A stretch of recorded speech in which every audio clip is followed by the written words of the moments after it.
You know what that sound means? It's another episode of Game for a Movie where we ask, are you game for a movie? I am your host, Mike B-Tank. I am joined by Jill, Andre, Mitchell. Yeah. Mitchell. We got you back. I know. Good to be back, man. I got some sushi. I got some Allagash White. Just chilling in the living room right now after a long day. And what better way to end a long day than to be on a podcast with you three? It's gonna be so much fun. A podcast? Did you go full Boston? Yeah, it's really funny. Kelly and I went to California and visiting the family and all that, which is great.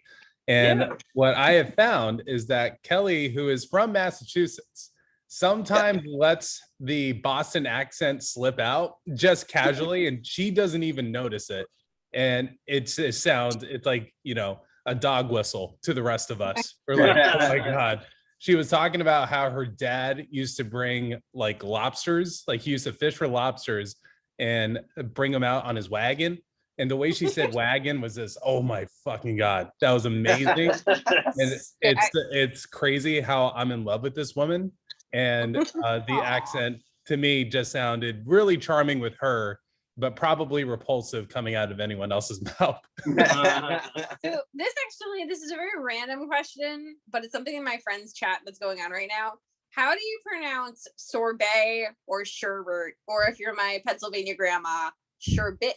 Well, okay, you blew up the spot there, right? Yeah, I'm giving all the options here. It's sherbet. That's why I've always called it sherbet. I've called it sherbet. I literally, I feel like I call it sherbet unless I'm like at a place that's fancy, and then I feel pressure to say sorbet. You know what I'm saying? Well, that's like when we were at Epcot and they called your name. They're like Belanger. Yeah. It's like no, it's Bellinger. Yeah, no, that's still the best. When I had Siri texting you and it's just like Andre Belanger. Yeah, and I was, for the record, I pronounce it as sorbet, no matter how it's spelled. But really? Sometimes I pull my grandma. I'm like, I like some sherbet. Sherbet is okay. It's charming though. It's charming. Yeah. Well, you jumped ahead and you told us that you're drinking an Allagash White. The drinks here just twisted it, and that definitely picked up on the microphone. You're right. So. I was like, what am I? Yeah, so you can go first. Sure. I guess. I'm drinking an alter ego from Treehouse. Yes. It is an all Treehouse episode besides Mitchell's Allagash. I went to Treehouse a couple of weeks ago and still have some. I have the very green. Ooh. I had a G-Bot from M.O.D.O.K. Yes, that's a M.O.D.O.K. New England Brewing Company at dinner earlier. So there was my beer for the day. Mm-hmm. Nice. Yeah. No, that's what we're drinking. It is, beer. Well, I'm happy. Beer. Yeah. I mean, there's nothing more relaxing after a long, hot summer day, not in summer. And cracking open a nice crisp cold beer. Yes, it feels like summer. We're in a bit of a heat wave right now. Yeah. So a nice cold one. Yeah. Yeah. This is why we start every episode with the beer cracking. I guess we'll jump into movies then. Yeah. So it is a weird week for me. I have watched like 20 movies this week. Okay. No joke. Impressive. But none of them are recent. Okay, but that hasn't stopped us before. I know, but I talked about a movie from 1965 last time. Yeah. I know, but for me, I like to do recent stuff. That's what I like to do. Mm-hmm. I could talk right now about Boondock Saints, which I watched the other day, which holds up as well as a fart. Okay, damn. It is still a good movie, but there are a lot of things that no longer would fly. But I still love it. I almost said Inglourious Bastards. I'm comparing the two. I felt like Boondock Saints. But so today I cranked out another movie, and it's from 2020. It is called Kid Detective, and it features one of my favorite actors lately, which is weird because when you hear the name, you're going to immediately think of one thing he was in. It's Adam Brody. Yep. Ah, you mean the guy from that 2 seasons of Gilmore Girls? Oh, well, that's not the thing I was Dave thinking. Rogowski. That's not the thing I was thinking. No, I know what you're thinking. Gilmore Girls alum. Gilmore Girls Good alum. old Dave, he read the Bible to impress Lane Kim's mom. Okay. Well, I was thinking the OC. Yeah, I know what you're thinking. Okay. Do I look like someone who watched the OC? I mean, No. I wouldn't have been surprised, I guess. I don't know. No. I definitely wasn't Absolutely, somebody who utterly watched the not. OC. Surprisingly good. surprisingly good. The OC. Is that Really? the one with the girl who, like, the famous meme of the girl, like, one single tear coming down? Or Well, that's that what it was. That's Virginia Beach? the Imogen Heap song, right, or whatever. I don't At know, the I very haven't end. even watched the show. Isn't Yeah. that the one like where the finale? Like, yeah. Okay, Yeah, that was Okay. season 2 when that iconic Okay. moment happens. Yes. You Got got it. a diehard fan here. Yep. Was But I'm not a He's got- diehard. I've seen most of the episodes only once. Gotcha. I did was not that finish it. Was the intro song, wasn't it Phantom Planet California? California, here we Yeah. come. Yeah. Yeah. Mhm. Yeah. Okay. Got it. Okay, enough talk about this the is- This is OC. now the OC cast. Yes. That stands for Orange County. Just Oh, messing boy. with y'all. It's working. I am broken. I am a broken man. You're a broken man. So what really I was going to say is Adam Brody lately, his choices in movies has been pretty great. Because he was in Ready or Not, I was gonna say Ready or Yeah. Not. and that was fantastic. It I was a didn't great even performance by him. recognize him. Right. Because it had been a while. Yeah. And there he was. And I'm like, There he that was. looks really familiar. And then the credits rolls. I'm like, oh. So this is Kid Detective. Basically, it's the story of a kid or a now adult who used to be a kid detective that was like really good at it, like solved all these cases. He got free ice cream for life. He got the key to the city. And now he's a 32-year-old detective that can't live up to the glory days. That sucks. He still gets cases like Find My Missing Cat, that kind of stuff. But some kid has been murdered, and his girlfriend recruits Adam Brody's character, which is Abe Applebaum. Okay. You have That's to have his the name. yes, Abe Applebaum. Abraham. Is that short for I mean, I'm guessing Abraham. They Abraham, call yeah. him Abe the whole time. Abraham Yeah. Applebaum. Yeah. Mhm. That's a name. Yeah. So I and need to write that on a name tag. Sounds like he goes to Hogwarts. right, but they had to have the alliteration there. Yeah, yeah. So the murdered kid's girlfriend recruits Abe to solve the case. And this gets dark.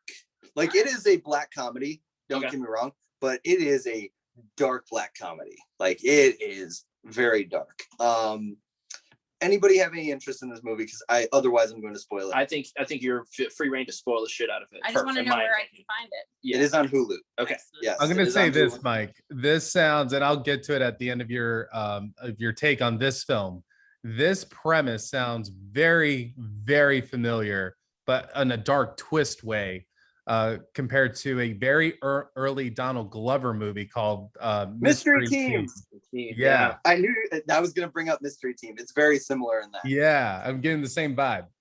Yeah, no, Mystery Team is very similar in that aspect. So basically it takes you down the long road to find out who killed this kid. There's also another case that kind of is like over the shoulder of Abe.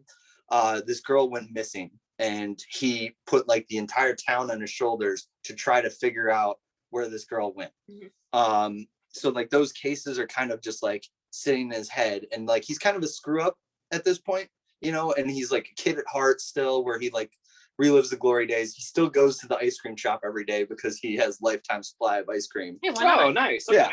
Yeah, well, the ice cream shop owner is like resentful of him, like that It's kind like, of stuff. coming to check in. Like, he obviously gave him lifetime free supply. Exactly, That he yeah. couldn't even go on it. Got it. But one of the things that worked for him as a kid detective is when he would like break into houses to like kind of like peer around and stuff, he could hide in the closet and get away with it. There's a reoccurring bit though, whenever he hides in the closet, he sneezes and it gives him away. Well, as a kid, that was endearing, and like they just saw him in the closet and they were thinking nothing of it. It's like, oh yeah, the little kid, yeah. Well, later in the film, he gets stuck in the closet when a family comes home, and not just any closet, the closet of a young girl. Uh-oh. And he gets arrested for Being a predator? being a predator. Yeah. Yeah, essentially.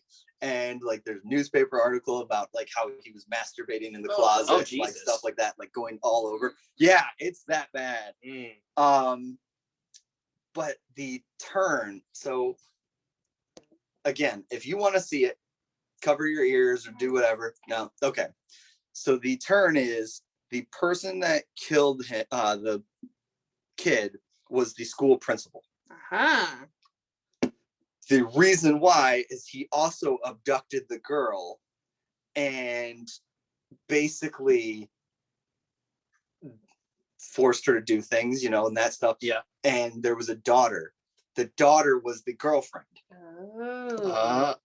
And so like the boyfriend found out and was like going to report it to everybody. And so he just like shut him up, killed this high school kid and like threw him in the river, said, no problem. Well, Abe figures this out. And so the principal is like, I can't get away with this anymore. Stabs himself as you do in the heart. And like, it's gruesome. And basically Abe saves the day and he finds the girl and like saves her and everything like that. And everybody's happy and blah, blah, blah. And the end shot of the movie is Abe talking to his parents about this whole case. And he just breaks down and starts crying. And it's like, it is harrowing because it's just like, he just breaks down because all this shit he's been through and was like, just starts crying. And of course, there's like this lollipop song in the background, like to make it feel even more juxtaposition and everything like that. Lollipop, like, you know what? Like it's like Take Me to Sugar Town. Okay, it's called. Got you know, like it's a happy song, like bouncy, bubbly. Sure. You know what he needs? He needs a hug and a team up with Detective Pikachu. Oh, team up with Detective Pikachu or the mystery team, like either or, like Ryan Reynolds. Yeah, Ryan Reynolds as get him in here. Yeah, it's just, you know, he's a kid at one point. It seems like the timeline works, and you're like, he gets sucked into the Pokemon world, and you just, you know, there's, you know, Ryan Reynolds is Pikachu, and he's like, all right, we need to figure out the case of the missing Snorlax or something. Well, like the whole Snorlax is murdered. Seriously, the whole premise of it is basically like it's time to grow up, you know, and like everybody is telling him to give up being a detective, but he doesn't want to do it because he likes that glory. He likes that, like putting the town on his shoulders, that kind of stuff.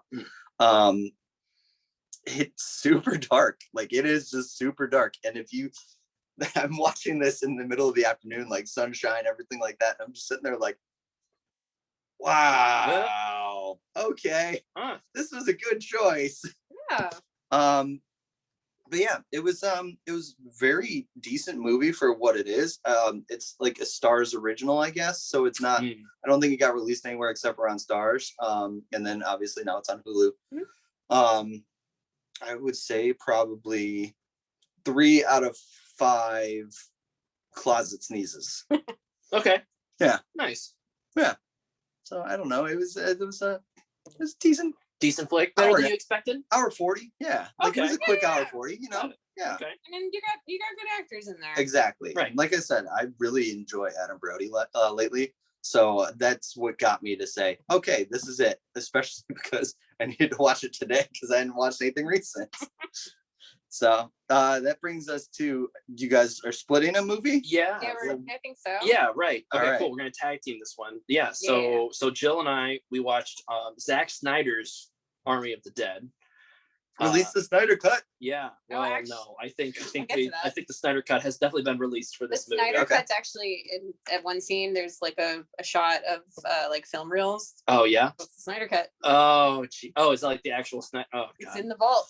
It's in the vault. Of course it is. Vault. Okay, so I guess for people who don't know this, the Army of the Dead, it's on Netflix, and it is a zombie apocalypse heist movie, right? That's the main thing, is that the zombie apocalypse has taken over Las Vegas, and Dave Bautista is hired for a job to get to get a crack team of people.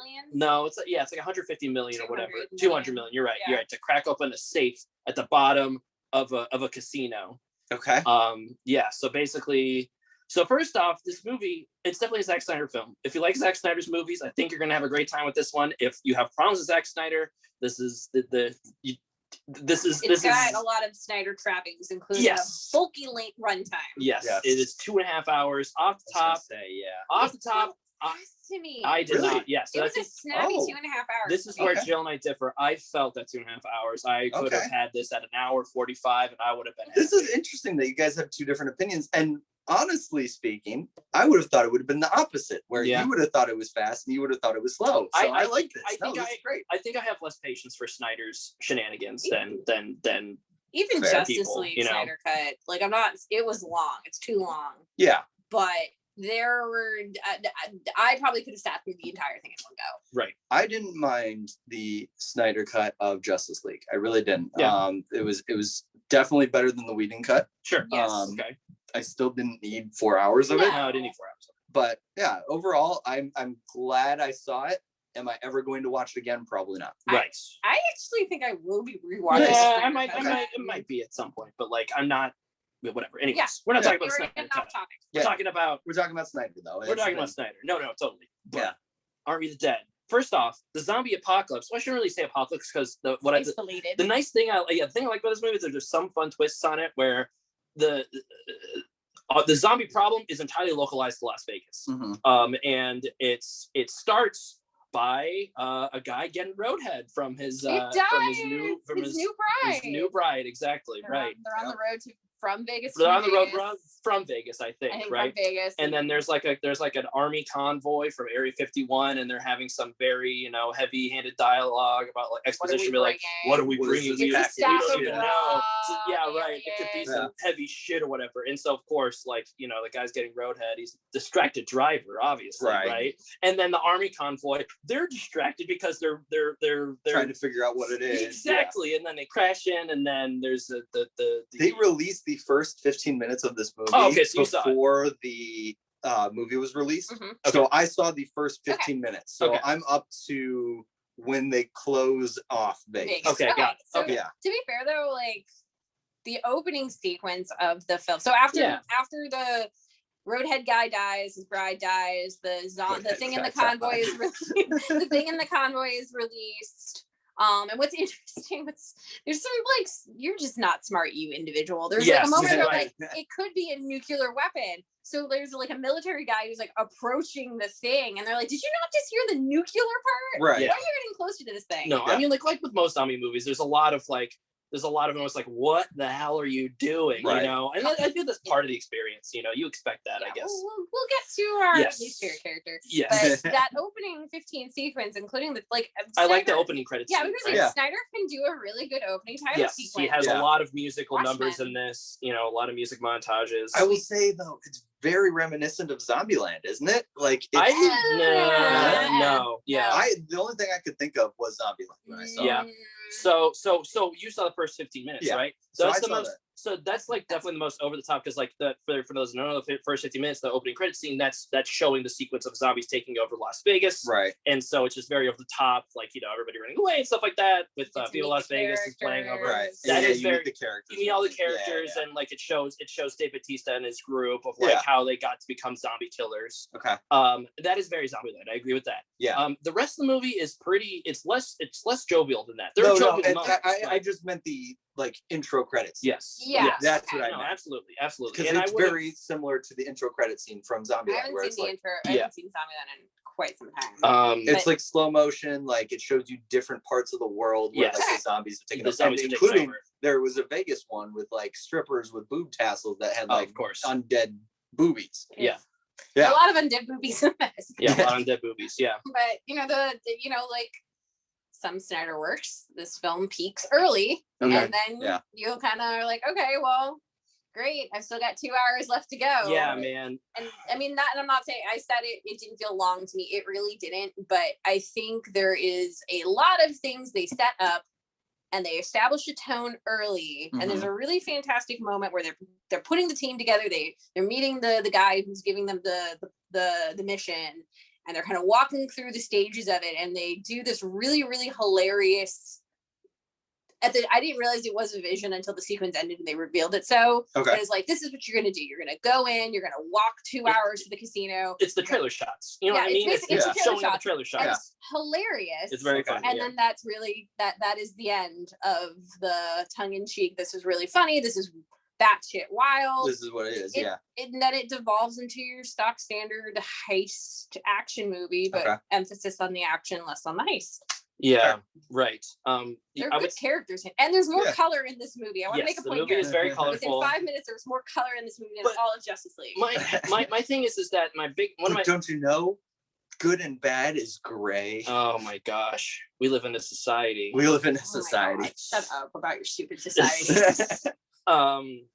Mitchell doesn't agree that we live in a society. No, we definitely don't. So oddly enough, I was unaware of that meme until people started talking about it being in Justice League. I kid you not. It was a whole education for me. That's funny. Same. Yeah, no, yeah, right. I remember I was like, oh, it's the we live in a society. We live in a society. Bottom text. Yeah. Anyways, bottom text.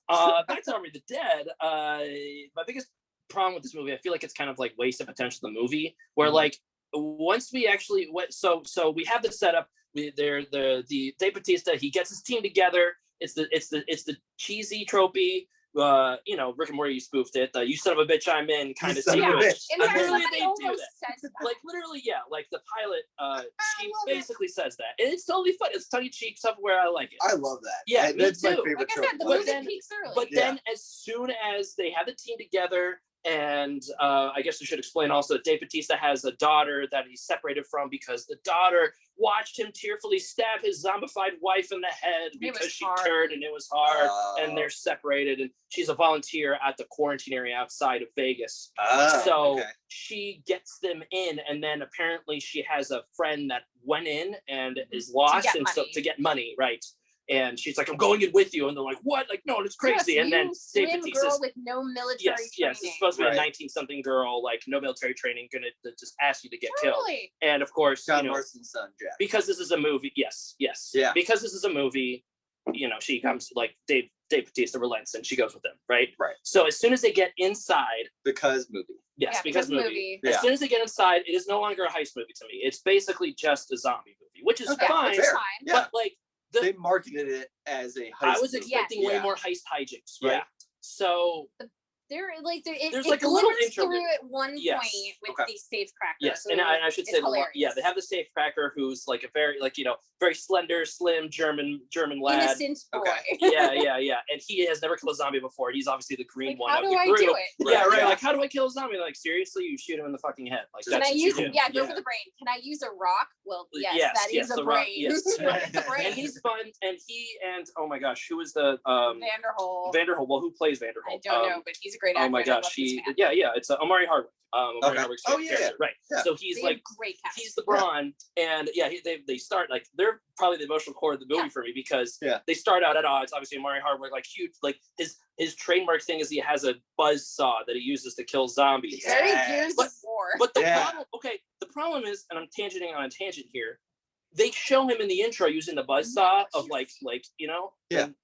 he never uses it in the actual once they get into the thing, never uses it. Like, and they make a point that only he can carry it. Right. So I was expecting some an epic fucking chainsaw scene. Well, they usually do that sequence, that hilarious sequence of where they're like, "This is how it's going to go down. You're going to get in." Right. They show it in the there. You're going to fly off. But no, there's not a single actual from the narrative plot kill with that saw.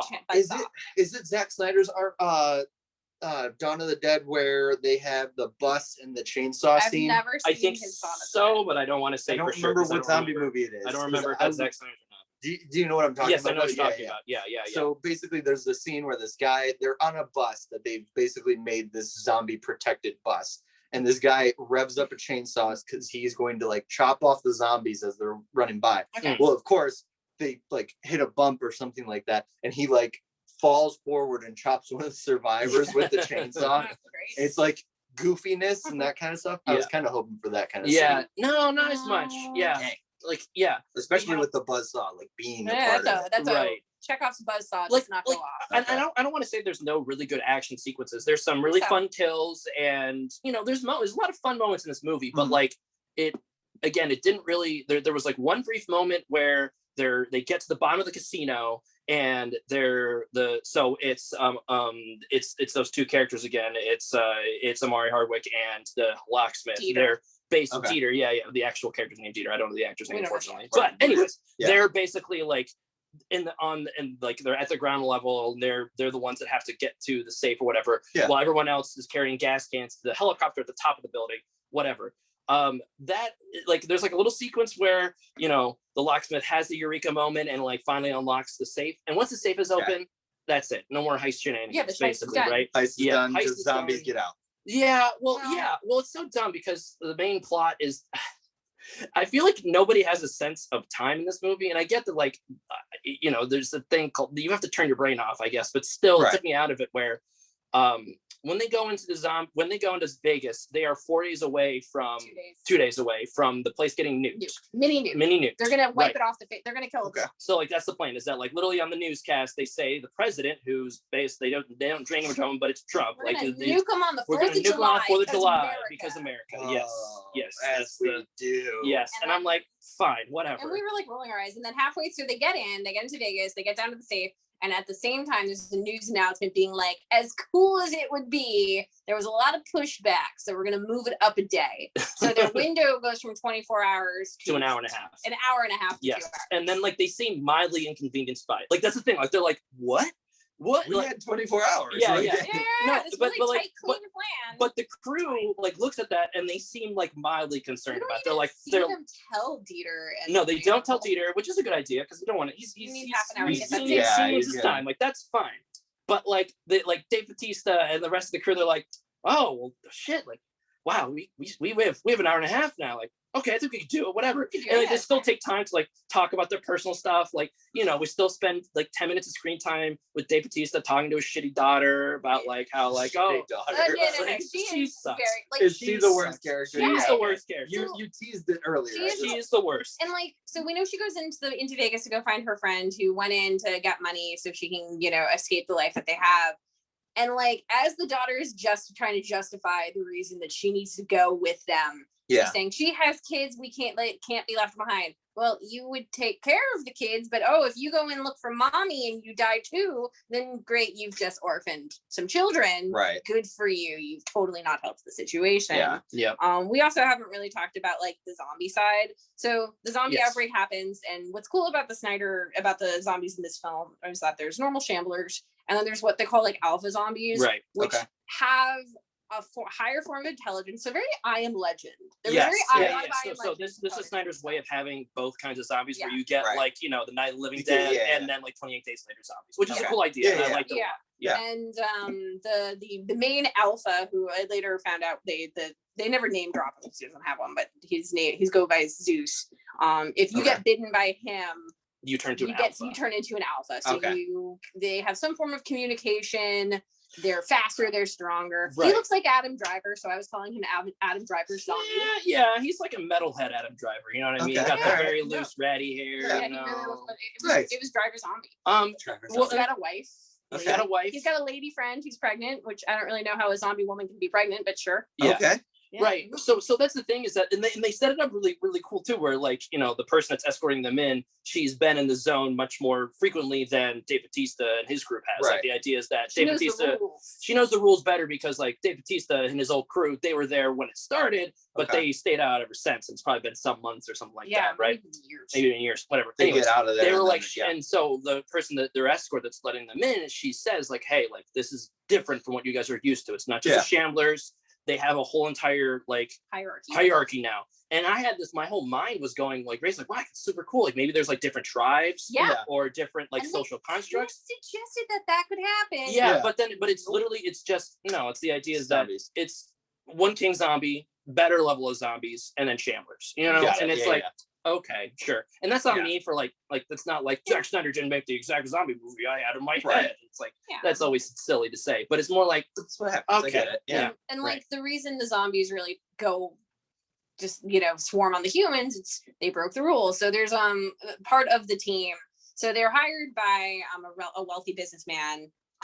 And who part of something in the safe. There's something. Well, no, he actually he got his insurance payout for the money. Oh, okay. He's just going. He just wants to double dip. He wants the so he sends in one of his men, who's just your quintessential mustachio twirling guy, but he's no mustache. But he's the evil corporate asshole guy. Evil corporate asshole. Everybody knows who's going to back him. Yeah. They make it very clear. So he messes with things by the woman who's taking them in. He works out a deal with her, and he tells her, "I want to get close to an alpha so I can get some blood, and that's going to make us very, very wealthy."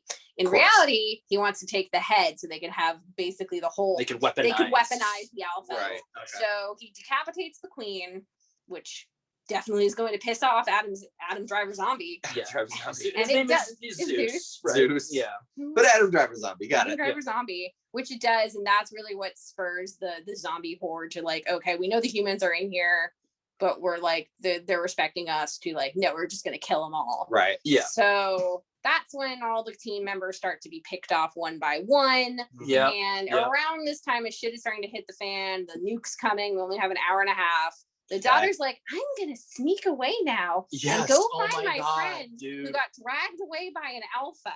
Because sure, I've got my little pistol here. Yeah, she has a pistol. She's totally fucked. Yeah, no, it's so bad. Yeah. There's just a lot of characters doing dumbness, and again, that's part of the zombie flick. Like you're getting that. Yeah, the stereotypical zombie flick. Definitely, but like so there was a lot of contrived. like head in hands moments where a couple is fine, a lot is too much. Right. Yeah. Anyways, I don't know. Should we? I don't want to give away the ending. Yeah. But, I will say that I feel like I saw it like as soon as things happen. Like, you knew where it was going. You knew where it was going. And I'll just say, like as soon as like the daughter insisted she go in with them, I'm like, okay, this is how it's gonna end up, and that's it. Okay. Yeah, that's all I will say. Yeah, no, I agree. As soon as she's like, I'm coming in, even though this is absolutely asinine, it's like, okay, you're gonna be the cause of a lot of problems. This is what despite the film's shortcomings, like I said, they set up a lot of things, they leave a lot of breadcrumbs that just never pay off, or like they set up a tone that doesn't follow through. There are some really likable characters, with the exception of the daughter.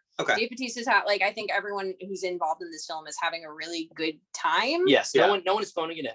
No one's phoning it in. And without spoiling the ending, I can tell you that I think I read it was greenlit for like an anime sequel. Oh, like an animated sequel, right? Animated anime sequel. Whatever. Which I'm curious to see more of this world. Yeah. Like I said, it was for me and not always fun, but it was a decent 2.5 hours of my life. I don't regret it. It was like refreshing to see a zombie property that didn't exhaust me, because I'm just so over zombies, everything. Yeah, fair. Like, can't really want zombie trending. It's like the vampires of the early 2010s. Right. Can we move on now? I'm right. Yeah. Right. I guess werewolves are next. Maybe ghosts. Maybe I feel like werewolves, there's a chance to happen. It would have happened by now. I mean, it kind of happened with the vampires. We've got Werewolves and Werewolves Among Us, or whatever it's called. The 2 movies coming out. Oh. Werewolves is the you can spin-off sequel to what they do in the shadows. That'd be fun. Yeah. I mean, you can be any were animal. You could be a were armadillo if you wanted to be. I'm down for the were armadillo craze. Give me a were platypus. So I've got 2 questions for you guys. Yeah. Okay. One that can be answered by everybody, and one that can be answered by you guys in the movie. The one that can be answered by you in the movie: does Dave Bautista wear tiny glasses? Does he? No. I don't think he wears any. He has to wear sunglasses at some point. Yes, but it's not tiny glasses. It's not. He wears a bandana. He wears a bandana. He's talking about the very specific. Well, no, whatever. Like no, because it happened in Hotel Artemis too. Did it? It did. Oh, he wears glasses in apparently Hotel Artemis and also in Blade Runner. No, he was wearing. The Blade Runner ones were like the tiny. Little they tiny. were not comically tiny. He was wearing glasses when they find him in the burger shop. Right, he's flipping burgers. But I think they're more just like classic frames. They're classic. But he's a big head. And then in Hotel Artemis, he had a point where like he holds up glasses that are like the on a stick. Tiny ones. No. There's no point where he rolls up in the blue when they roll up in the safe blueprints. He's not wearing any glasses. Okay, all right. He doesn't pick up a monocle either. Okay, and then the question for everybody. Everybody gets an answer on this one. Who is the best actor out of Dave Bautista, The Rock, John Cena? All of the old wrestlers that are now actors that wrestlers turned actors. Yes. That's tough. I don't think what movies have John Cena been in? Because I can't answer. Cockblockers is the one immediately. Yeah, Cockblockers, Trainwreck. Trainwreck. I haven't seen that. Fast 9, F9, bro. Hasn't come out yet, yo. You've seen the trailers. I'm gonna go. I'll say it. It's Dave Bautista, and it's not close. Yes, I would. It's not close. Yeah. I don't want to blow because up. I mean, The Rock he's the most charismatic by far. Yes. But in terms of acting, I've seen Dave pull off more things than those other 2. John Cena. Dave's just more believable. The Rock is just like larger than life. Large, nice guy. That's his thing. Well, when you bring The Rock into your movie, there's a very I don't want to say narrow range, but like I guess to echo basically what Mitchell said, like I couldn't see him doing other super dramatic roles. You know what I mean? He's not an everyman. I could see Dave, as big as Dave Bautista is, like comedically large. Yeah. He could still play like an everyman, and I could probably buy it, especially if they gave the backstory of like he was a former like. Well, dude, like Blade Runner 2049, he was in there for maybe 10-15 minutes, and I thought he was I don't even remember. awesome. Did he play like the sidekick cop? No, he's not a sidekick cop. He's sidekick, not sidekick. Whatever, sidekick. No. He's the replicant that Kay fights at the beginning, very beginning. I don't remember that part of the movie. Okay. But anyways, very well done. I keep bringing up Hotel Artemis, but he was a nurse. I want to see that. Artemis. Right. You don't want to see it. Really? I thought it was supposed to be good. It's not good. Oh, that's where it was like it's a safe zone, and then shit hits the fan, and so basically they're a war hospital for assassins, kind of thing. Wait, what's the name of the hospital? There's a bar, the hotel. Continental. Yes, the Continental. Yes. And I'll say this too. I think Batista has better taste than the others as well. He's going to be in Knives Out too, and then he's also going to be in Dune. Shouts to our guy. I think The Rock was, or at some point, and especially in the earlier career, was like, I'll take whatever I can get. I know I want to be in Hollywood, so is that how Scorpion King happened, basically? Right? Yeah. Well, I mean, like he kind of cleared the way for the other two. He definitely did. No. I were saying it when we watched his first appearance in the Fast and Furious franchise, is that you can tell it's early days. And he definitely got better. Up, that's kind of the fun thing about the Fast franchise. You can see him getting better and less sweaty. And less sweaty. Holy shit! Well, that had to be on purpose, but I don't know. I've got a fun sidebar about the Fast and Furious movie that I just learned the other day. Uh-huh. So Vin Diesel, The Rock, and Jason Statham in the Fast and Furious movies all have in their contract they have to take equal damage. That's pretty cool. So in any movie, if one takes damage, they all take damage. So it's like the Bugs Bunny Mickey Mouse contract for Who Framed Roger Rabbit. Yeah, they could only be they could be on screen for the same amount of time. So when they appear, the main character's falling, so they pop up, they're like parachuting down, so they have like a little conversation, but they have the exact same amount of dialogue and screen time. Oh, wow. Crazy. That's exactly. All right, now let's get to ratings because we need to get to our bad movie. We do, yes. Yeah. Okay, no, you go first because I need to come up with a metric, actually. I was hoping you would do that too. Oh my gosh. Okay, fine. I'm gonna give this one, man, 2.5 hours out of 5 because I felt those hours. We'll just say that. Give it like a 2.9 Adam Driver zombies. Okay. He really he built like him too. One more thing before we go, before we move on, there are definitely robot zombies in this. Yes. They don't explain shit. There are robot zombies. Yeah. What? Yeah. So sorry, I guess that's might have a spoiler, I guess. But like, there's not plot. There's no plot. There's no plot. They don't acknowledge because it. movie. Yes. Yeah. No, they're at one point or another, they're popping heads off zombies, and there was like a flash. Like Andre's like, did that one have like glowing eyes? And then later we see in similar, a zombie gets their neck is ripped out, and you see metal underneath, like literally like a T-1000. Yeah, and I read but it's not focused on, like it's just in the background. You know what I'm saying? I read the IMDb page, and he's like, yeah, they're in there. Yeah, he's like, maybe they're robot zombies. Like Zack Snyder thinks he's sorry, I shouldn't project my feelings on him, but he's like, yeah, maybe they are robot zombies, maybe they aren't. Who knows? But so I leave the robot zombies up to interpretation. No, he didn't say that. I know, but like that's I will say they're there, but he's not explaining why. Yeah, right. I will say Zack Snyder is having a pretty good 2021. He is. Yeah. Unlike the bad movies we've had to watch, including Mitchell, you had to watch one. And before we get started, I just want to give a shout out to the person that guessed the movie. It is our friends, part of the hashtag Illumipati, Sass and Sips. You'll hear a promo from them later.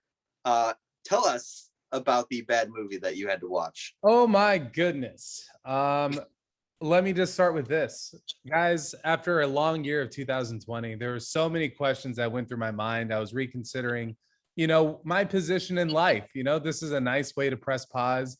And sometimes my mind went down certain rabbit holes. And one of those rabbit holes was, where the hell is Katie Holmes? And good question.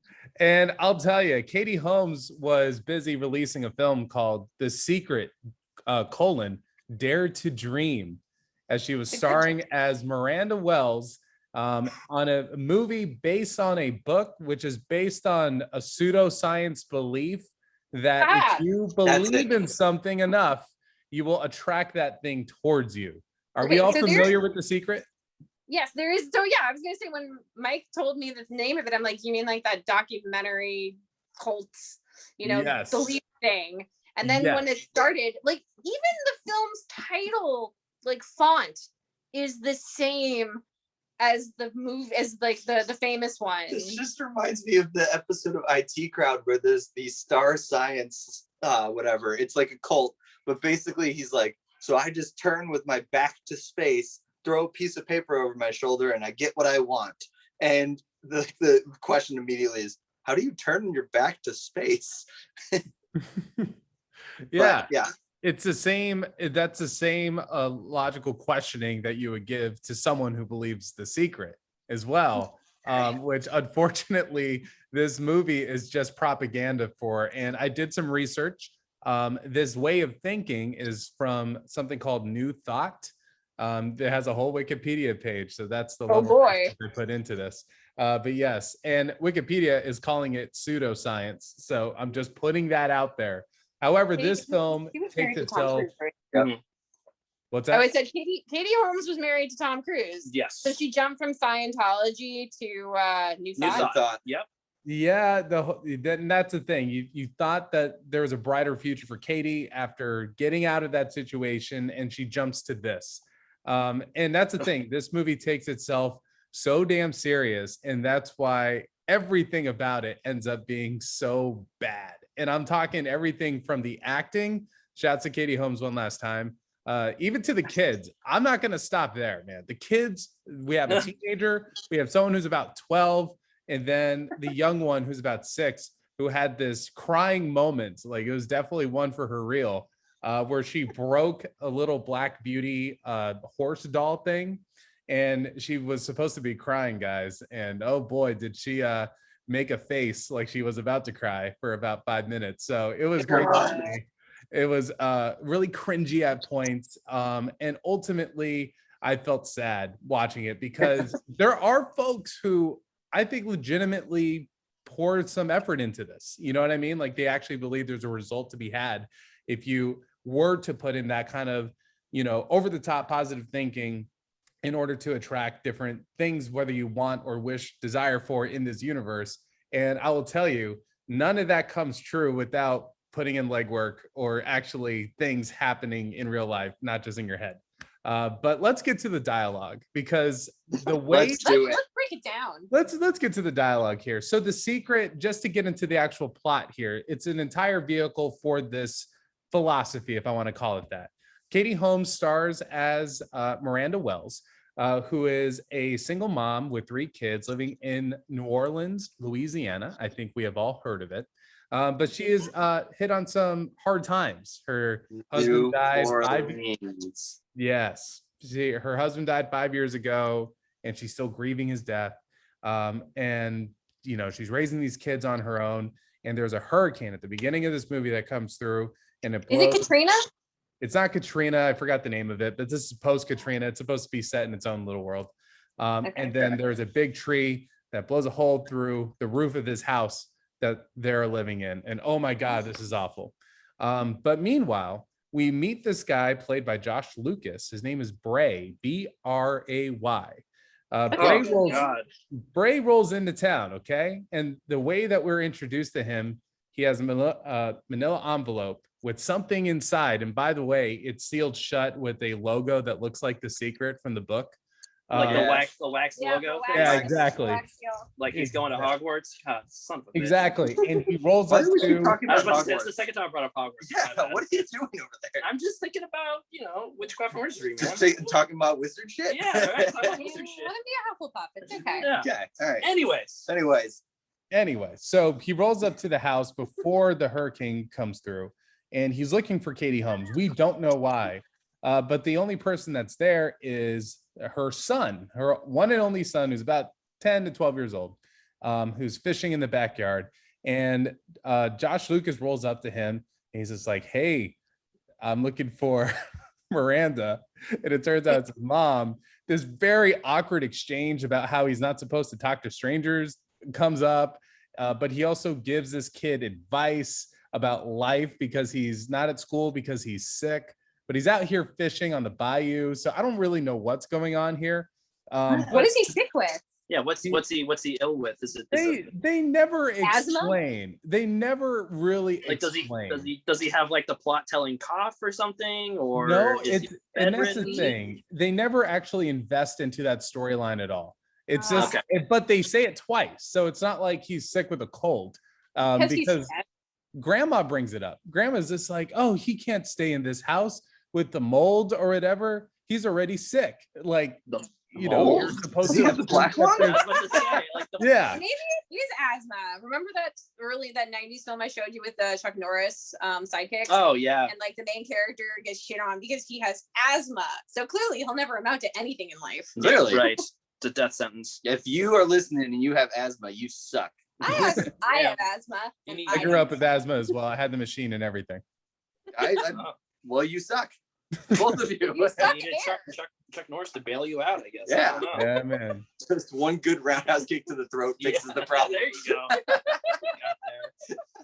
So anyway, he actually ends up meeting Katie Holmes by chance. And I forgot to mention, the beginning of this movie opens with a shot of planet Earth. You know, the camera is out in space. And as they're descending into Louisiana, there is text that comes on screen that says that there are two types of people. I'm paraphrasing here. One type of person who believes that there are just coincidences, and another who believes that something, basically that miracles happen on purpose, is the whole gist of it. Dare to dream. Dare to dream, baby. Dare to dream. You said it was a Jesus movie, but this sounds definitely like not Jesus. No, this sounds new It's a different type of Jesus. Right. They mentioned God once, because I wanted to take note if they were going to tie any kind of religion into this. They mentioned God once, but you could chalk that up to, oh, they live in the South, whatever. It says they don't say Jesus. They don't really assign a name to God. So no prominent crosses or crucifixes anywhere. No Yahweh. Or anything. Nope. Nothing specific. Do they have spaghetti once in the movie? Because then it's flying spaghetti monster all the way. Go. No pasta, but there is pizza. There is pizza in this movie. That's okay. So Italians exist. Got it. Yes, a stuffed crust, by the way. If you believe hard enough, Italians exist. Exactly. Yeah, got it. And that's actually, Andre, that is literally the first instance of when we see Bray explain his philosophy to these kids. And it's about, hey, what do you guys want right now? And this is when the storm is really coming down hard. And they're like, oh, we want a pizza. That was in the trailer. Yeah. Yes, I showed the trailer. And you know what? Sure enough, the pizza man shows up. Oh my God, it worked. So that is the whole thing with Bray. He is a true believer in this thought. Katie Holmes is someone who is living on some pretty hard times here. So imagine someone walks up to you and is just like, yo, man, your life sucks because you're not believing hard enough. You're not manifesting your positive energy out into the universe. Wow. All right, let me bring up one of the quotes here, because there's one that directly relates to that instance with Katie Holmes, who is taking in the sight of a literal tree now driven through the roof of her house. This dude rolls up and he says, you know, things don't have to be a series of unfortunate events. Yeah. My God. And he goes on to say, I found when I think about what I want instead of what I don't want, things are just so much better. And this is the Katie Holmes who is trying to survive a hurricane. Like, that's it. And she's like, she has known this guy for 24 hours at this point. But you know, there'd be no hurricane if you didn't believe in hurricanes. Yeah. That's the thing. And she actually pushes back initially, but she's just so smitten by this guy because he actually helps to fix the roof of her house. And this is the thing. Like, he is actually a positive influence in her life. If you did not add this whole pseudo philosophy of just being like, yo, positive thinking, blah, blah, blah, this dude's actually kind of helpful. He's fixing her roof. They bumped into each other literally on the road, and he fixes the bumper on her car. All these different things, like, oh, it's a nice dude, probably wants to get laid. But no. Do you think he believes in getting laid, or, you know, like he doesn't need to have sex because he can believe it? He can believe. He doesn't watch porn, he just wants it hard enough. That's it. Exactly. I just imagine he's sitting at home like, God, I really believe I could get sex right now. Yeah, right. And this porn star's car breaks down outside. Jeez. That is basically the logic of this movie. And one more piece of dialogue, which I found incredible. So he's talking to the little girl who's scared of this hurricane.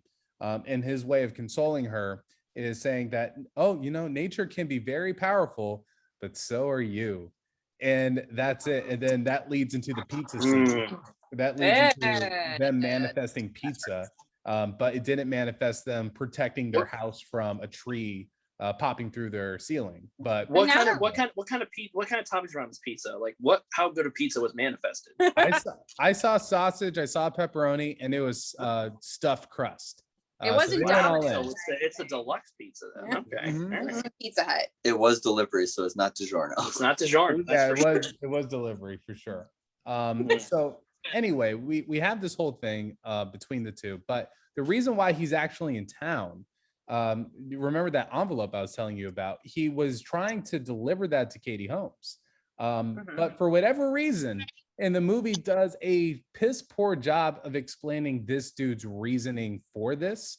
But he meets her, he understands, oh, that you're the person I'm supposed to give this to, but he doesn't give it to her at all. Instead, he offers to fix her bumper, to fix the roof of her house, to, in a way, offer life advice to her kids, instead of delivering the thing of why we're there in the first place. And we see him in a phone conversation. This is their explanation for this. He's calling back home to a woman who at the time it looks like they might be dating, but it turns out it's actually her sister. So he and Katie Holmes can get together by the end of the movie. But that's a little curveball for you. So the sister asks, why haven't you told her? And at this point in the movie, we don't know what's in that envelope yet. And he replies, that's what I'm trying to figure out. I think the universe is trying to tell me something. And it's like, what the hell does that even mean? You're a dude who believes that you can manifest things in the universe. That means you think you can control the universe, but now you're saying you can't explain what the universe wants out of you. Like, dude, just give her the envelope. It's that easy. That is the easiest thing, not trying to manifest pizza or fix a ceiling. Like, all you have to do is pull that out your backpack and give her the envelope, which, by the way, there's this whole backstory, guys. They were reaching out about her warranty.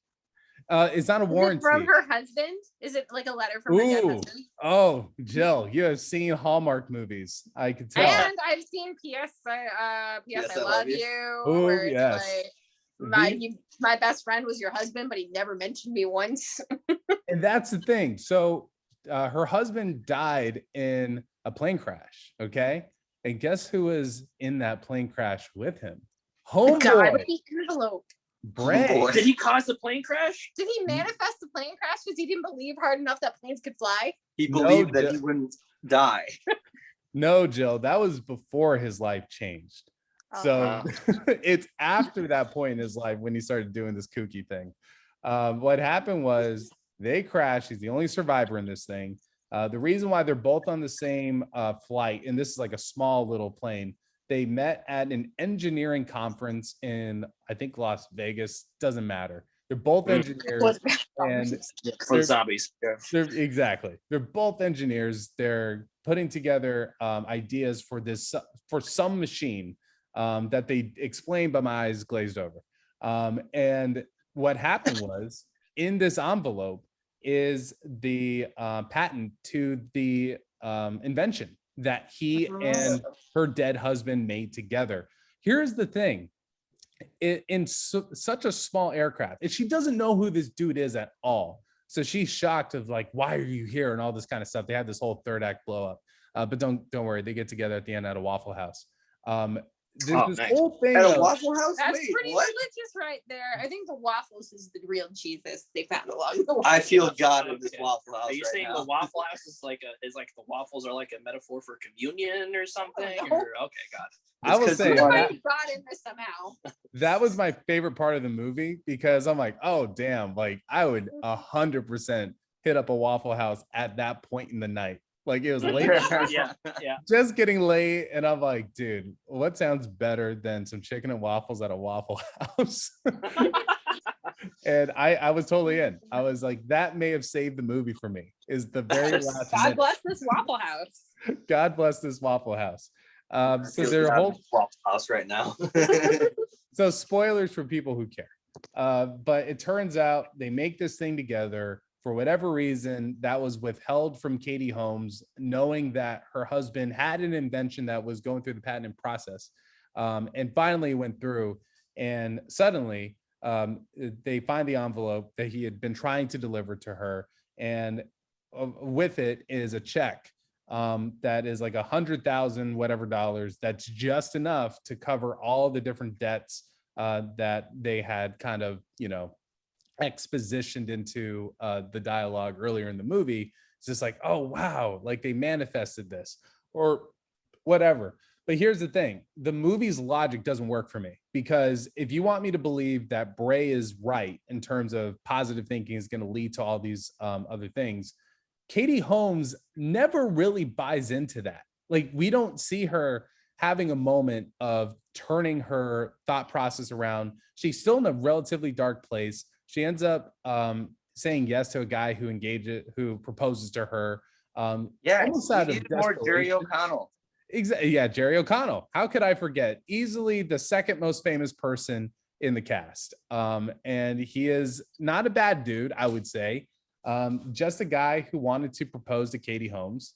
And that's it. I mean, he without sin cast the first stone. I would do that too. But here we are. And my biggest thing is he proposed in a very public setting with lots of people, and that definitely caught her off guard. And I feel like her hand was forced there. But besides that, he had done pretty much all the right things. Was kind of awkward around the kids, but as someone with two step parents, I get that. But over time, you would think this would work. However, she's just like, you know what? I'm more in love with that really positive dude. But she never takes on that logic herself. And the whole thing of her getting that check and having all of her problems dissolved away isn't because of the secret. It's because this dude showed up and, had this encounter with her husband like 5 years before. Again, guys, I can't help but just notice coincidences and dominoes falling in the right way, and not just the secret manifesting positive and good results into her life. I just don't feel like this movie was selling what it thought it was selling to me. But that's just me. I have to say though, like, so you were saying earlier that he doesn't give her the envelope until basically the end. And at one point he's like, I don't know what the universe wants me to do. I'm like, you would willingly withhold giving this woman who clearly needs financial aid. Yes. You would withhold this $100,000 because you think the universe doesn't want you to do it. Give it to her, which is rightfully hers.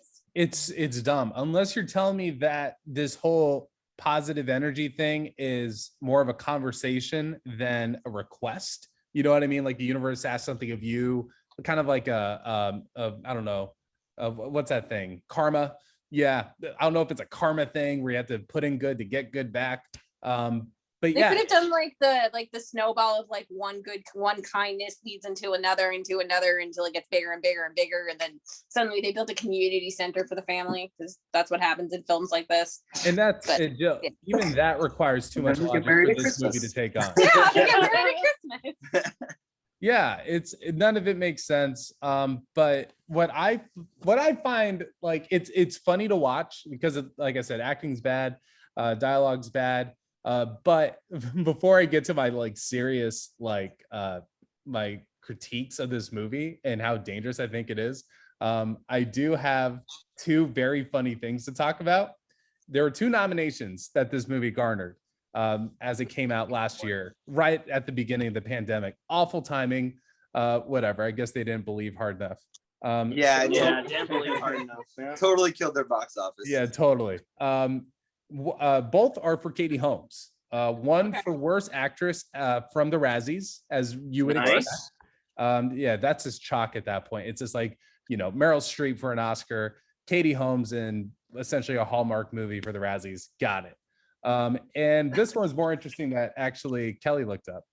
The Alliance of Women Film Journalists, who I am convinced need to take over the Oscars because the show would be so much more fun with these categories. Katie Holmes wasn't nominated for Worst Actress. She was nominated for Actress Most in Need of a New Agent. I think is such a better way of putting it. Because she's not a bad actor, I don't think. No. She just made a bad call. She's been good in things. And I mean, like, literally, she was a big part of like Dawson's Creek, that kind of stuff. Where like, I'm guessing then that this really was a passion project for her because she believes in this new age film. Or I like Mitchell's theory in that she didn't believe hard enough and she has a bad age. That's it. Maybe that's simple. Let me give you some other categories. So actress most in need of an age, as I said, Uma Thurman won that, by the way, for her role in The War with Grandpa, if anyone saw that. Wait, Uma Thurman was in that? I guess. I had never seen it. No idea. Well, no, I never saw it either. Obviously, I'm asking the question, but like, what? Yeah, there she won an award for it. So good for her. Then we got most egregious age difference between the leading man and the love interest. The winner for that was Tenet with Kenneth Branagh and Elizabeth Debicki. I have not seen Tenet. I did not know there was a romantic thing going on between those two, but I know that they're in the movie. And also another huge one, Mank with Amanda Seyfried and Charles Dance and Gary Oldman. So that's a good one for that. And I mean, Kenneth Branagh's got to be 100 at this point. So Branagh. Branagh. And then Kenneth Branagh. And then everybody pronounces that way. Are we going down this road right now? Okay. I'm Branagh. Okay. All right. You can say that, but you're wrong. Mitchell, Branagh or Branagh? All right. So I'm going to move on to something else. Kill it now. No, let's go back to a movie that I'm not sure if it was Jill or Andre who brought this up in a previous podcast, but it was one I was not on, but me and Kelly listened to this podcast on the way up to Disneyland last year. The winner of sequel or remake that shouldn't have been made, Doolittle. And that was you guys. Yeah. That is so. That honestly, thank you for that because I feel some catharsis for that. That's a good one. That's probably the least fun I've had watching a bad movie on this podcast. Probably. Doolittle was probably like one of the worst movies I've ever seen. Yeah, right. Like, yeah, it's down the bottom for me. There's a reason why I re-released a clip from our Doolittle episode. Okay, yeah. Is because I just don't feel it has enough downloads, listens for how bad that movie was. It just, it's like a 1-2 punch. It's just not a good movie. And then it's like, you go from Robert, RDJ being Iron Man. It's like, oh my God, this man's amazing. He can do anything. Yeah. Oh my God. Maybe you shouldn't, Robert. Yes, right. Maybe you should stop. Maybe you should stop. Yep. And anyways. My favorite thing, they have a Hall of Shame, and the most recent inductee into this Hall of Shame is one Christopher Nolan, not for making the movie Tenet, but for insisting that Tenet be screened exclusively in theaters during a pandemic. And it was going to save. Yeah. It was going to save movies. It was his yoke to bear. He's the only one that could save it. Passion of the movie theater. And he was Jesus. All right. We need to get to a rating and take our break and everything because we still have another segment to go. And we're over an hour currently. Guess Chris It's warm down here. And it's warm down here. Yes, we are sweating. Okay. So the reason why I'm actually going to go for the first time ever lower than a Mitchell 0. Whoa. Is it the Kelly negative? I'm going to go down to a quarter of A Wish Upon a Star, because this is a movie that is perpetuating an idea that I think is actually dangerous. I'm not saying it's Nazi propaganda because any of those films is an automatic 0, but I'm saying it's propaganda of a different color, where we're talking about a thought process of, hey, if we are all just over the top positive and really want everything to be better, that's all we need to do. And I'm like, wake the fuck up. We got to do some work. Either that's for individual success or for success as a people. You got to put in the fucking work, whether that is planning, whether that's organizing, whether that is actually getting your hands dirty. You got to put some things into action. It's not all about wishing. And I get positive thinking is great, because if you're just lost in negative thought, that could definitely cloud your judgment and basically unmotivate you. That's the thing that positive thinking does. It helps motivate you. but you can't just hang everything on that. And I think in that sense, and I'm probably taking this a little bit too seriously of a movie, but I think the idea itself is horseshit. Even Wikipedia is calling it pseudoscience. And I think in the wrong hands, if people entirely embrace it for what it is, it can be dangerous. So a quarter of a wish upon a star for The Secret Dawn of Justice. No, The Secret Dare to Dream is the actual name of the movie. That is it. Wow. All right. Well, that's a rating. All right. That It's lower than the Mitchell Zero. Wow. Zero. All right. They made a movie. One day I want the Kelly negative. Yeah. The Kelly negative will come out. Well, all right. So we're going to do a quick break with our friends Sass and Sips. Congratulations on guessing. Here is your promo. Love them dearly. Enjoy.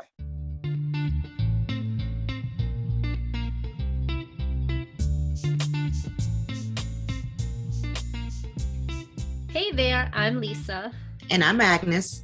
And together we are Sass and Sips, a watch, rewatch podcast. We want to personally invite you to check out our podcast, where we'll be discussing TV shows from two perspectives. One who has seen the show before, and one who's not so sure. While we drink a lot. I mean, like a lot. Every season, we will focus on a new show. And for our first season, we have chosen the iconic show Lost. We hope that you will come over and check us out. We can be found on your favorite podcast platform or at sassandsips.com. If you're down for drinks, friends, and television, then make sure you listen and subscribe. Because we're down for all of it. Yes. So listen with your bestie, open your favorite bottle, and sip and sass with Sass and Sips.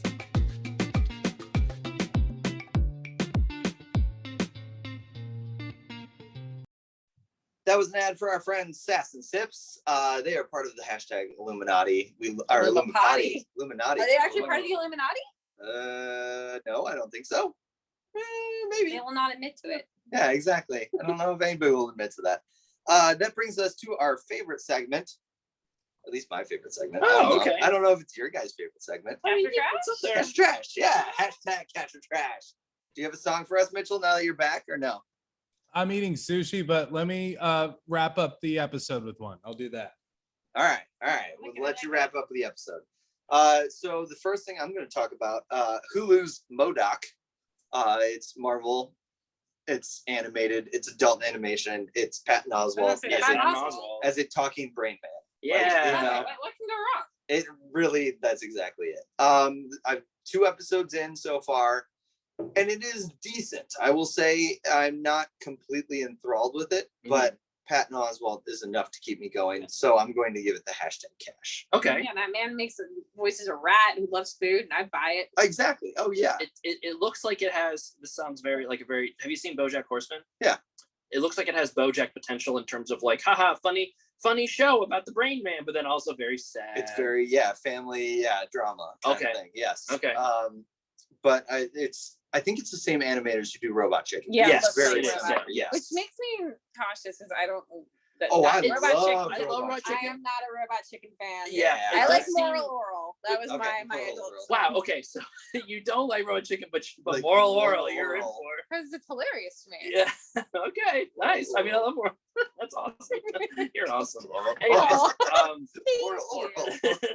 So sleeper hit of Adult Swim. Yeah, I would say so. I mean, I would say that like from what I saw the previews, it looked pretty different humor from Robot Chicken. Robot Chicken is so much more like interstitial Marvel. It has. I mean, it's what PG-13. Yeah, probably. There's a few more F-bombs, so maybe it gets the R because of F-bombs. And Hulu is more adult. Is like where Disney's like it's okay if you're more adult. Yeah, this is not on Disney Plus. It's on Hulu. You know. Speaking of F-bombs, I have not said enough for us to earn our E. Fuck. There we go. All right. Good job. Fuck. Yeah, there you go. Excellent. We need to earn that E. If we're going to be explicit for 1, we've got to do at least 7. We just have to play a game of Fuck, Marry, Kill at the top of the show every time. Yeah, we can do like the our Golden friends Girls. for Nerds by Nerds. Exactly right. Yeah. We listened to that Golden Girls clip. That was awesome for Nerds by Nerds. For the record, you're wrong. You would marry Dorothy, fuck Blanche, and absolutely Jill, kill save it Rose. save for the Golden Girls. He said that though. No, he said kill Dorothy. No, there was 2 of them. You did not listen to the clip. You were talking over the clip. I was not. Okay. We digress. We digress. All right, cash for M.O.D.O.K. Cash for M.O.D.O.K. Ka-ching. Ka-ching, ka-ching. Joe, cash or trash? Stop laughing. Okay. We skipped to Andre. do I take over? Yes, go on. All right, Fuck cool. you, Rick. So, Jill and I were doing the very basic couple thing of watching baking reality TV together. That's why not. Because why not? We need something to watch with our reality meals. TV. We need something low stakes. Yeah, we know those things. So we have watched the first 2 episodes of Crime Scene Kitchen. With Joe McHale. Hosted by one Joe McHale. Yes. I didn't realize he hosted that. Okay. Yeah. He's not very good. Yeah, I don't like him in the He's show. not Honestly. good. He's the like, rest of it. yeah. Okay. Anyways, Crime Scene Kitchen. Well, what? You seem like No. He's a very interesting person. It's like he can do something like The Soup and be excellent. He can do Community, be excellent. No, he has the hosting chops. It feels very forced and very edited around him. You know what I mean? Fair. He always says like a very dumb joke, and then it's very clearly edited to all the contestants laughing way too hard at his dumb joke. Yeah, okay. And it's like I didn't buy that. So, did you ever watch Don't when it had its first season? No. So Don't it's produced by Ryan Reynolds. Okay. And the host is Adam Scott. And Adam Scott's great. Yeah. But they have bits where Ryan Reynolds does like voiceover. And like it's just all very bit-y. You know, like it's just like, oh, this bit cost us $60,000. You know, like that kind of, and it's like very Deadpool-ish. Sure, but not Deadpool-ish. you can't do the meta humor too much. Yeah. Yeah. He's almost killing the meta humor. Right. For other things. Yes. Yeah. Okay. Sorry. Yeah, no, it's all good. Yeah. Crime Scene, but the premise of Crime Scene Kitchen is actually fun. Yes, the idea is that it's a cooking reality show. Think Great British Bake Off or Top Chef as like a template, right? Mm-hmm. Where the twist on this one is that all the contestants are in pairs and they all are given a kitchen where something was baked, some sort of dessert or cake thing was made in this kitchen, and there's clues hidden about, and they have to figure it out. Like, oh, like maybe this specific ingredient was open, or not opened, or there's a microplane zester in the sink with orange peels on it. Tins. Oh, there's a picture, 4 baked tins, and there's a little bit of tempered chocolate on a ice piece of paper. Oh, what could it be? And like it's fun watching them go through, and then we're trying to guess what it is. Yes, they made, yeah. And it's fun because it does do the thing that reality TV shows need to do, and that it gets Jill and I talking like, oh, that couple's definitely fucked. Like, you know what I mean? Oh man, they're nailing this. Like, oh, what? Are you kidding me? It's not a donut, you idiot. You idiot! You Philistine, you can't fill that donut with coconut cream. What the hell are you thinking? So yeah, it generates a lot of fun conversations. It's light, easy, and whatever. It's easy breezy cover girl. Yeah, and it's a fun enough twist that like I feel like it can stand up to the very long lineup of Food Network. I mean, it's on Fox, but food reality shows. Yeah. Gotcha. It is a cash for now. We will watch more of it. It's fine. It's good. Now that I've regained composure, I for my Cash or Trash, I have been watching I'm now 3 episodes into the Masters of None season 3. Nice. I really loved the first 2 seasons of the show. It's been on quite a hiatus. Right. So when it was announced a new season was coming back, they were very upfront with it's going to be different. Rather than focusing on Aziz Ansari's character Dev and his shenanigans around New York City and being a struggling actor, they are completely pivoting the plot, and it is now on Lena Waith's character Denise. Okay. And there's been a bit of a time jump. Okay. So she is now a successful author living upstate with her wife.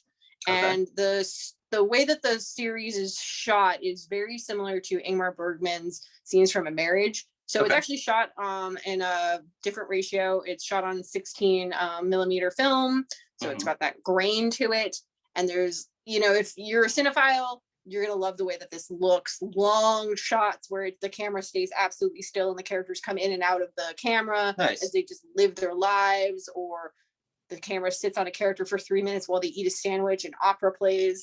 Okay. And, I like Lena's character, Denise.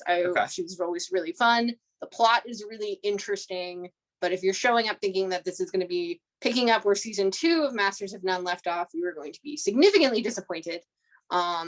Azim Ansari's character has only showed up now for maybe 10 minutes worth of screen time across the 3 episodes that I've seen. He is really not the point, but it is so far really, really good. So it is a cash for me. Okay. I am curious to see if this is the end of the series. Fair. So we'll see. I've got a few more to go. They vary in length. The first episode was over 50 minutes. The next 2 have been under 30. Oh, interesting. Yeah, interesting. And then, like that funk, like that. Yeah, and then I think the last episode is over 50 minutes, and I think the second to last is also a bit longer too. Okay. So yeah, it's kind of all over the place in time in terms of length. But like I said, it's gorgeously shot. You know, great actors are in this. This plot is interesting.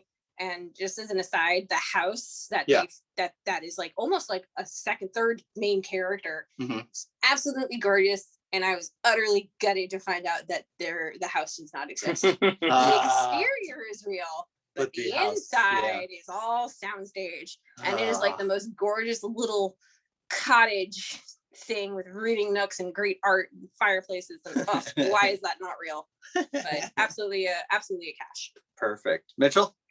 Yeah, I'm gonna keep it with the Netflix as well. So this is a series that's been around for a few years now, but me and Kelly just caught wind of it, and it's 3 seasons old, and we are already on season 3, and that is Formula One Drive to Survive, which is about Formula One racing. Think of Hard Knocks, which covers training camp for a single NFL football team leading into an actual regular season. Formula One covers the entire grid for an entire season, and Formula One goes pretty much 9 months out of the year. So it is a huge undertaking, and as I'm understanding from a production standpoint, but it's incredible the access that they're given and the stories that they're able to tell as you're able to meet the drivers and the folks behind the scenes who are creating these cars and stuff. And there's actual narrative behind it, and it's so gripping. It's really fantastic.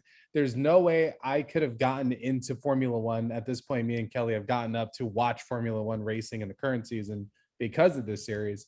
There's no way we would be as invested if it were not for this show, introducing us to the quirky characters. And there's so many different personalities that you would never expect. It's such a glitzy and glamorous sport too. They go all over the globe doing these races, and it's so much fun to watch. It's shot beautifully as well, and it's from the executive producer who brought you Amy and Exit Through the Gift Shop.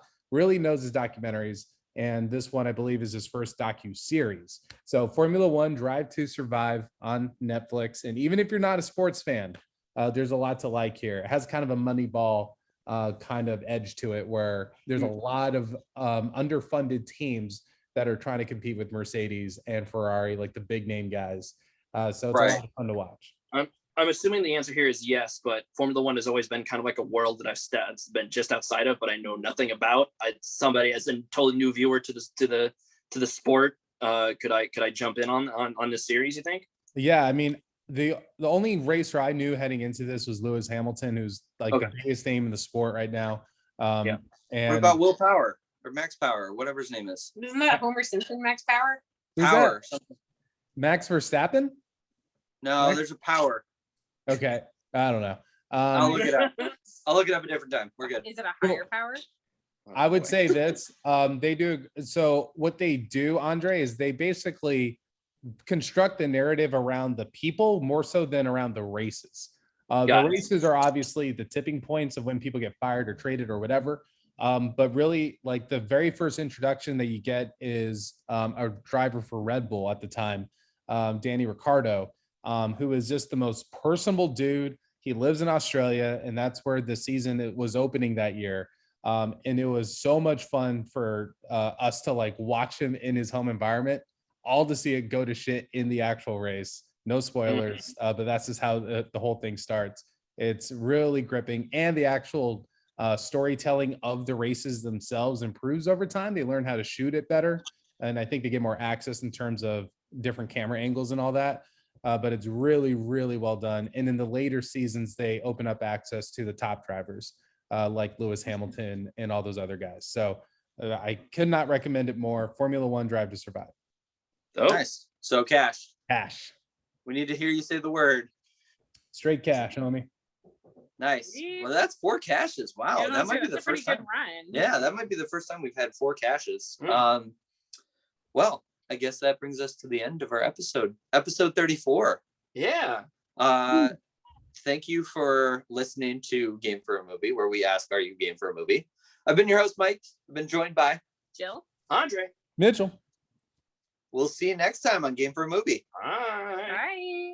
Cash for trash. Dun, dun, dun, dun, dun, dun, dun, dun, cash for trash. Dun, dun, dun, dun, dun, dun, dun. This is for cash or trash. Dun, dun, dun, dun, dun, dun. I love it.